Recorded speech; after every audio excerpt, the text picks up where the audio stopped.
जी हाँ, अब हम लेथ मशीन के हिस्ट्री देखेंगे।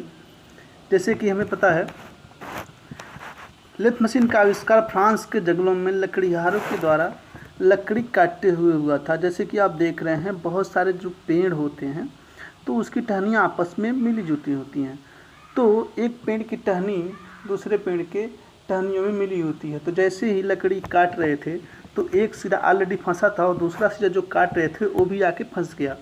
तो उनके मन में विचार हुआ कि अब क्या किया जाए। तो नीचे से बम्बू लिया उन्होंने और जैसे ही ऊपर ठेला तो लकड़ी घूम गई, उतरने के बजाय घूम गई, जिससे वहाँ बहुत अच्छा शेप दिखने लगा। वो देख के उन्हें आश्चर्य हुआ कि ऐसा करने से एक शेप बनता है। फिर उन्होंने दो पेड़ों के बीच में खूंटियाँ गाड़ के, जैसे कि आप देख रहे हैं, एक सिरे पे रस्सी बांधकर और दूसरे सिरे को उस टहनी में फेंक देते थे, और जब एक आदमी हाथ से खींचता था तो लकड़ी एक दिशा में घूमती थी और जब छोड़ता था तो विपरीत दिशा में घूमने लगती थी, जिससे कि कोई भी शेप हम लकड़ी पे पाते थे तथा उसका वैल्यू ज़्यादा होता था।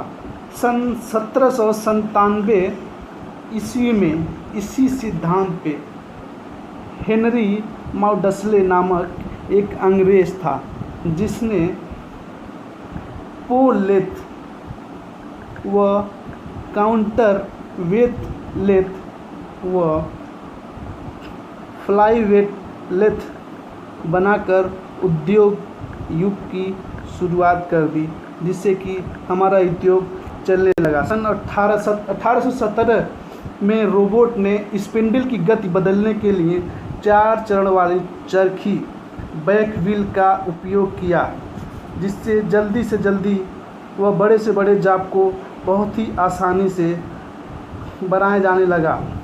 जिससे इसके बाद बड़े बड़े मशीन भी आए, जिनमें भाप इंजन व अन्य मशीनों का आविष्कार हुआ।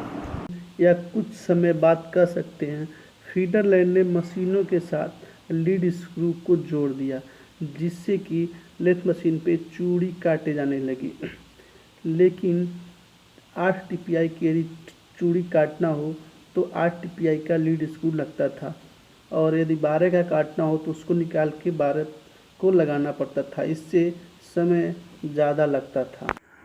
सन 1830 ईस्वी में हेनरी माउडस्ले ने चूड़ी काटने का मूल तरीका निकाला, जिससे एक लीड स्क्रू पर भिन्न भिन्न गरारियाँ लगाकर 6 से 100 प्रति इंच की चूड़ी काटी जाने लगी, और इस प्रकार लेथ मशीन और भी आधुनिक मशीन हो गया। इसी प्रकार अन्य मशीनों का भी आविष्कार हुआ। इसी कारण इसे सभी मशीनों की जननी कहा जाता है।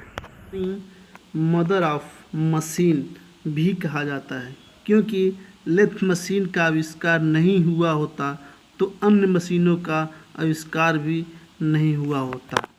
इसमें सन 1850 ईस्वी में न्यू हेवन नामक एक अंग्रेज था, जिसमें कुछ सुधार किया।